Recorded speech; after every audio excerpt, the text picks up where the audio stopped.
So, for this video, I wanted to print a play button, and I can't print the 100,000 subscriber play button because I've already done it. So I had to think, what else could I print?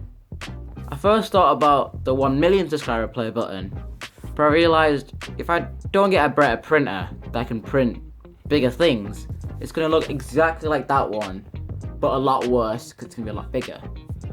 So then I had to think of a play button that would look good being small without losing too much detail if I was to print it that really small, like small enough for this to print it.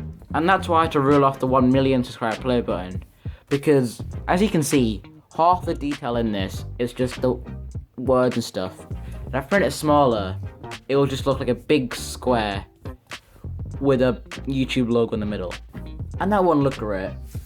So after thinking about it for a while, I realized that the 50 million subscriber play button is pretty unique and will be perfect for this video.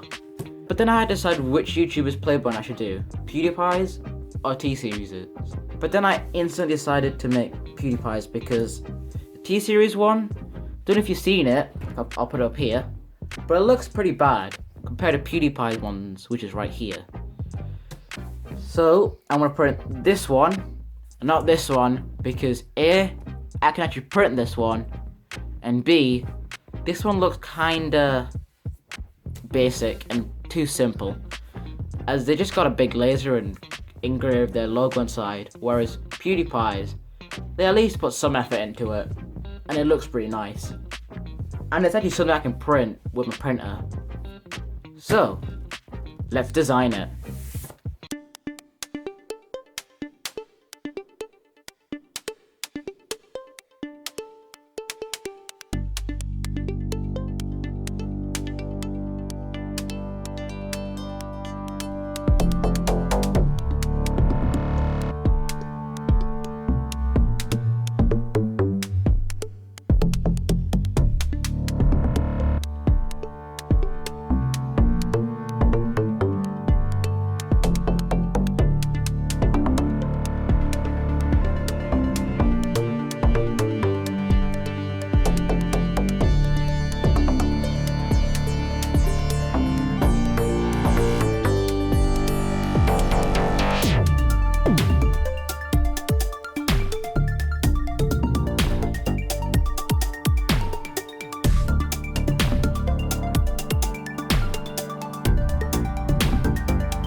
And this is my play button. Well, PewDiePie's play button. Kinda. See, anyway, this is the final product after it came off the printer. I know it looks pretty identical. It's got the thick base, which I'm still confused why I had such a thick base, but the little P at the bottom here, you can see that. and the Brofist, which came out pretty well in my opinion. You know, it's got the little slant here where it goes inwards and then comes outwards, which took me a lot of time to figure out how to do on Fusion 360, but after I figured that out, it was pretty smooth. It was smooth sailing afterwards. As you can see, the Brofist, the knuckles are there and the fingers and stuff. If you look even closer, you can see there's some deformities up top, like here on top of this knuckle and here between the thumb and the two fingers here. But there's not much I could do about that. And I think it's just because the printer isn't good enough to print in that high of detail. And I think if I print this bigger, those problems would go away. So it's probably the scale that's causing the issue, plus the printer. If I was to print this again, I'd probably print it like a lot bigger, like the proper size. And the reason why I didn't do it this time for this is because I've learned from my mistakes from that printing that. Anyway, the long story short, when I printed that, I realized I didn't have enough filament for it or the right printer for it, because as you can see, it doesn't look as great because it's in all of these different pieces, because the printer bed wasn't big enough to print it in one, surprisingly. And also I ran out of PLA.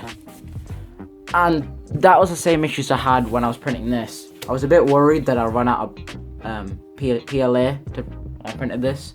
So I just printed this small. So like small enough that it would not waste all my PLA, but big enough they can actually tell what it is. And it came out pretty well. I know I said that for a lot of all my prints, but this came out like really good. Right from the top, it came out great. It looks almost like the real thing. And for the fact that I had little to nothing to go along for this, except for the videos that he uploaded, I think it came out really good. That's it for this video. Thanks for watching. See ya.